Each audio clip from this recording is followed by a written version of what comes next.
नमस्कार। प्रादेशिक समाचार दर्शन के आज के अंक में आप सभी का स्वागत है।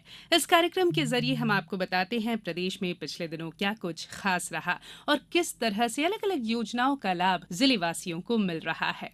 तो आइए शुरू करते हैं प्रादेशिक समाचार दर्शन का आज का अंक। हरदा जिले में साइबर सुरक्षा से बचाने के लिए जिला प्रशासन ने एक ऐसी पहल की है जो एक अभियान बन गई। शुरू में रेवा सखी नाम से जिले की 960 बालिकाओं को चिन्हित कर स्वास्थ्य, शिक्षा, कुपोषण पर कार्य करने के लिए तैयार कर प्रशिक्षित किया गया।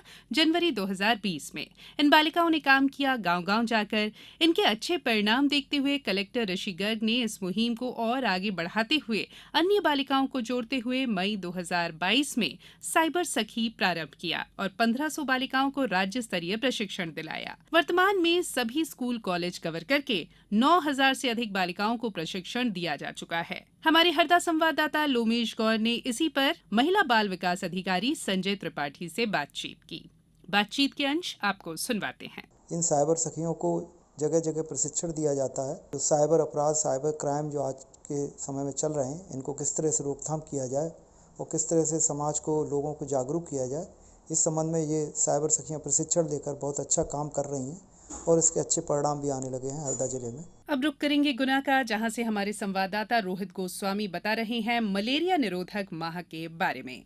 गुना जिले में इन दिनों स्वास्थ्य विभाग द्वारा मलेरिया और डेंगू को लेकर जागरूकता अभियान चलाया जा रहा है। इस संबंध में जिला मलेरिया अधिकारी डॉक्टर सुदर्शन कुशवाहा ने हमें बताया।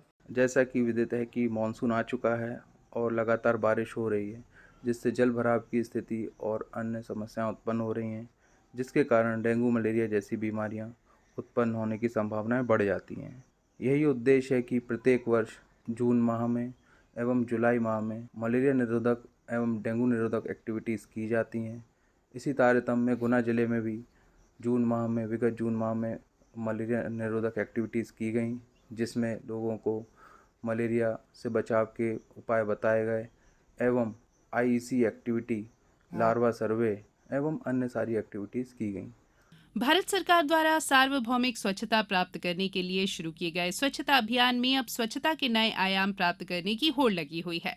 यही कारण है कि 7 शहरों की सूची में देवास शहर को अव्वल स्थान पर लाने के लिए देवास में युद्ध स्तर पर काम किए जा रहे हैं।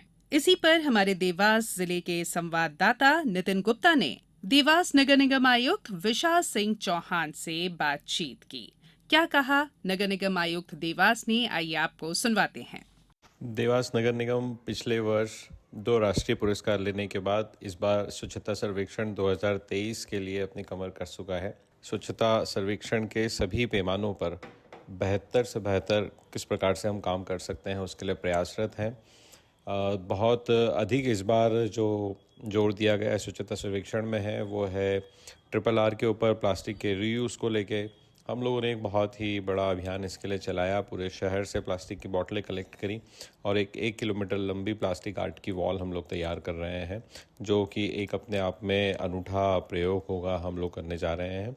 इसी प्रकार अन्य जो कंपोनेंट है जिससे आम जन सीधे सीधे प्रभावित होता है, चाहे वो बेकलनों की सफाई हो या फिर घर घर कचरा संग्रहण की व्यवस्था हो, एक बहुत महत्वपूर्ण चीज़ कि हम लोग हरियाली को लेकर भी उतना ही प्रयत्न कर रहे हैं। हम लोगों ने देवास में बहुत बड़े बड़े ग्रीन बेल्ट एरिया डेवलप करे हैं, गार्डनों का विकास कर रहे हैं। प्रयास यही है कि किस प्रकार से जो मंशा है इस पूरे अभियान की, स्वच्छ भारत अभियान की, कि हम लोग स्वच्छता को लेकर नए मापदंड स्थापित करें, स्वच्छता को सेल्फ सस्टेनेबल बनाएं और जो सिस्टम है म्युनिसिपल कॉर्पोरेशन का उसको बहुत बेहतर करने का प्रयास करें। इसमें हम लोग प्रयासरत हैं। भूजल संरक्षण और संवर्धन अभियान के साथ साथ इंदौर जिले में अब पर्यावरण संरक्षण के लिए हरियाली महोत्सव भी शुरू किया गया है। इस महोत्सव के तहत जिले भर में व्यापक रूप से पौधरोपण अभियान चलाया जा रहा है। जिला प्रशासन के इस विशेष अभियान पर पेश है एक रिपोर्ट। इंदौर जिले को हरा भरा बनाने के संकल्प के साथ 10 लाख पौधों के रोपण का लक्ष्य रखा गया है। जिला प्रशासन ने इस अभियान में नगरीय निकायों के वार्डों के साथ साथ ग्राम पंचायतों के गांवों को हरियाली की चादर से आच्छादित करने की योजना बनाई है। अभियान में जिले के सभी शासकीय कार्यालयों को हरित कार्यालय में परिवर्तित करने के लिए जन भागीदारी से परिसर के भीतरी और बाहरी भाग में पौधरोपण किया जाएगा। वहीं परिसर की सुरक्षा दीवारों के समीप पंक्तिबद्ध सघन पौधरोपण कर उसे हरित दीवार में बदला जाएगा। इंदौर जिला पंचायत की मुख्य कार्यपालन अधिकारी श्रीमती वंदना शर्मा ने अभियान की कार्य योजना को साझा करते हुए आकाशवाणी को बताया। प्रतिवर्ष अनुसार इस वर्ष भी जिले में हरियाली अभियान अंतर्गत विभिन्न शासकीय विभागों, स्थानीय निकायों, सामाजिक संस्थाओं एवं नागरिकों की सहभागिता से व्यापक स्तर पर पौधरोपण किया जा रहा है। वन विभाग द्वारा लगभग 3,26,000 पौधे लगाए जा रहे हैं, जिसके लिए गड्ढे खुदाई का कार्य किया गया है एवं वर्षा ऋतु प्रारंभ होते ही इनका रोपण किया जाएगा। ग्रामीण क्षेत्रों में प्रत्येक जनपद में 4 स्थानों पर आदर्श पौधारोपण के बृहद कार्य लिए गए हैं। नगर निगम द्वारा लगभग 1 लाख पौधारोपण किया जाना है। पितृ पर्वत, बिजासन टेकरी, ट्रेंचिंग ग्राउंड एवं सिटी फॉरेस्ट में ये पौधे लगाए जाएंगे। इसके अतिरिक्त शहर में विभिन्न स्थानों पर ग्रीन बेल्ट, सेंटर डिवाइडर एवं कान नदी के किनारे पर भी पौधारोपण किया जाना है।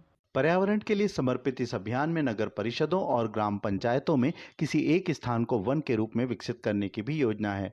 पौधरोपण अभियान की सतत निगरानी के लिए कलेक्टर कार्यालय में नियंत्रण कक्ष स्थापित किया गया है। तकनीकी दल लगातार पौधरोपण में सहभागिता करने वाले विभागों को निःशुल्क तकनीकी सहायता उपलब्ध करवा रहे हैं। अभियान को सफल बनाने का दायित्व मुख्य रूप से वन विभाग, नगर निगम, जिला पंचायत और जनपद पंचायतों को सौंपा गया है। उम्मीद है कि इस अभियान से जहां जिले के पर्यावरण में सुधार होगा, वहीं हरियाली जिले वासियों में एक नई ऊर्जा का संचार करेगी। प्रादेशिक समाचार दर्शन के लिए इंदौर से मैं मनिंदर कुमार दुबे। ग्वालियर जिले में अभावों की जिंदगी बसर कर रही महिलाओं को लाडली बहना योजना ने बड़ा सहारा दिया है। पेश है हमारे संवाददाता की रिपोर्ट। जिला कार्यक्रम अधिकारी महिला एवं बाल विकास विभाग ग्वालियर राहुल पाठक ने बताया कि लाडली बहना योजना के तहत जिले में लक्ष्य से अधिक महिलाओं का पंजीकरण किया गया। जिले में अब तक 2,95,500 महिलाओं को राशि का भुगतान किया गया है। लाडली बहना योजना के अंतर्गत ग्वालियर जिले में लक्ष्य था हमारा 2,85,400 महिलाओं को पंजीकरण करने का और हमारे जिले में 3,08,192 महिलाओं को हमने इसमें पंजीयन किया था। इनमें से महिलाओं को जून के माह के भुगतान की प्रक्रिया 10 जून को चालू की गई और इसमें आज की डेट में हम कुल 2,95,500 महिलाओं को राशि का भुगतान कर चुके हैं। मुख्यमंत्री लाडली बहना योजना के तहत खाते में आई 1,000 रुपए की धनराशि से लाभान्वित हितग्राही महिलाएं काफी खुश हैं। ये राशि कई जरूरतमंद महिलाओं के लिए बहुत मददगार साबित हुई है। मैं Anita Sharma new colony number 2 से बोल रही हूँ, वार्ड नंबर 17 से। मुझे बहुत अच्छा लगा, शिवराज भैया ने मेरे खाते में 1,000 रुपये डाला है। मैं अपने बच्चों की ज़रूरत पूरी कर सकती हूँ, अपने बच्चों को किताब कॉपी दिला सकती हूँ। मेरा नाम मोनिका है, मैं ग्राम पंचायत दौरा टिकनपुर में रहने वाली हूँ और इसको मैं अपनी छोटी बेटी सुकन्या बेटी के खाते में सुकन्या योजना में डालना चाहती हूँ। नाम शहनाजुद्दीन है। मैंने लाडली लक्ष्मी बहना का फार्म भरा था, मेरे पैसे आ गए हैं 1,000 रुपये। मैंने उनको, मेरी तबीयत खराब थी तो दवाई मंगाई और बिजली का बिल भर दिया। मैं शिवराज भैया को धन्यवाद देती। प्रादेशिक समाचार दर्शन के लिए ग्वालियर से नवीन श्रीवास्तव। साहित्य, संस्कृति और संगीत के लिए प्रसिद्ध पश्चिमी मध्य प्रदेश के धार जिले में गत दिनों मध्य प्रदेश संस्कृति अकादमी, संगीत महाविद्यालय और ललित कला संस्थान धार के तत्वावधान में शास्त्रीय संगीत समारोह का आयोजन किया गया। पेश है हमारे संवाददाता की रिपोर्ट। गायन, वादन और नृत्य की त्रिवेणी में देश और प्रदेश की राजधानी के कलाकारों ने अपनी कला से सभी को मंत्रमुग्ध कर दिया। प्रदेश की राजधानी भोपाल की प्रसिद्ध ध्रुपद गायिका सुरेखा कामले ने विभिन्न रागों में मनमोहक ध्रुपद गायन प्रस्तुत किया। वहीं प्रदेश की व्यावसायिक राजधानी कहे जाने वाले इंदौर के प्रसिद्ध बांसुरी वादक सलील दाते ने बांसुरी की सुंदर धुनों से श्रोताओं का मन जीत लिया। देश की राजधानी दिल्ली की प्रसिद्ध शास्त्रीय नृत्यांगना माया कुलश्रेष्ठ ने अपने कथक नृत्य की मनोहरी प्रस्तुतियों से दर्शकों का मन मोह लिया। इस समारोह में बड़ी संख्या में संगीत प्रेमियों ने गायन, वादन और नृत्य विधा का लुत्फ उठाया। पिछले 25 वर्षों से कथक नृत्य की साधना कर रही माया कुलश्रेष्ठ ने बताया कि योग और नृत्य का बहुत सुंदर संयोजन है। जैसे कि योग हमें सिखाता है कि आप सांसों को गिने, सांसों के द्वारा जो आपके शरीर में जो आपकी जो लय बंद थी उसको साधे। वही सही बात वही नृत्य सिखाता है। शास्त्रीय नृत्य, गीत और संगीत भारतीय संस्कृति की ऐसी विधा है जिसे देख सुनकर हर कोई रोमांचित हो जाता है। प्रादेशिक समाचार दर्शन के लिए धार से मैं सुनील सचान। मानसून आते ही दमोह जिले के नदी किनारे बसे क्षेत्रों में बाढ़ का खतरा मंडराने लगता है। जिले के हटा, बटियागढ़, तेंदुखेड़ा, पटेरा और पथरिया क्षेत्र के 2 दर्जन से अधिक गांव और कस्बे ऐसे हैं जहां पर हर साल बाढ़ का खतरा बना रहता है। लेकिन इस बार बाढ़ आपदा से निपटने के लिए प्रशासन द्वारा पहले से ही तैयारियां शुरू कर दी गई हैं। इसी पर ज्यादा जानकारी दे रहे हैं हमारे दमोह संवाददाता। जिले में एसडीआरएफ की टीम के अलावा इस बार 300 आपदा मित्र की टीम तैयार की गई है, जो बाढ़ प्रभावित क्षेत्रों में पहुंचकर आमजनों को नदी नालों से बाहर निकालकर सुरक्षित स्थानों पर पहुंचाएंगे।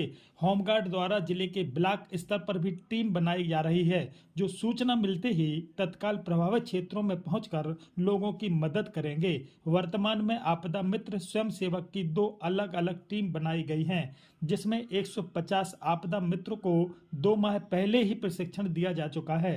बाढ़ आपदा के दौरान लोगों की मदद कैसे करना है, इसके बारे में भी पारंगत किया जा चुका है। प्रादेशिक समाचार दर्शन के लिए दमोह से मैं अनिल जैन। डिंडौरी जिले में विगत 1 सप्ताह झमाझम बारिश हुई।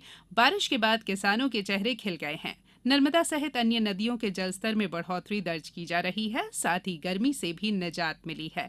पेश है हमारे डिंडौरी संवाददाता की रिपोर्ट। जिले में 1 जून से 1 जुलाई 2023 तक 211.6 मिलीमीटर वास्तविक वर्षा दर्ज की गई है, जबकि पिछले वर्ष इसी अवधि में यह आंकड़ा 153 मिलीमीटर रहा है। जिले की सामान्य औसत बारिश 1528.3 मिलीमीटर है।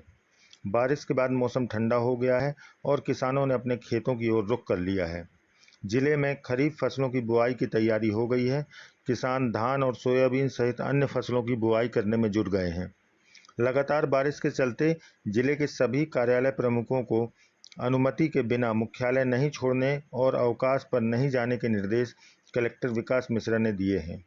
जिले में इस बार गर्मी ने भी अपना अच्छा असर दिखाया था, लेकिन लगातार बारिश से तापमान में गिरावट दर्ज की जा रही है।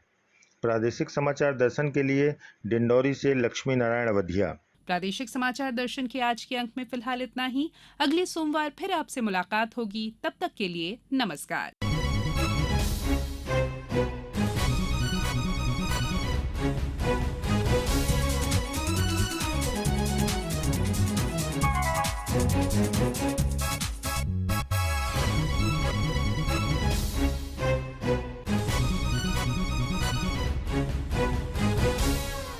आलेख और वाचन स्वर संयुक्ता बैनर्जी। प्रस्तुति प्रादेशिक समाचार एकांश भोपाल।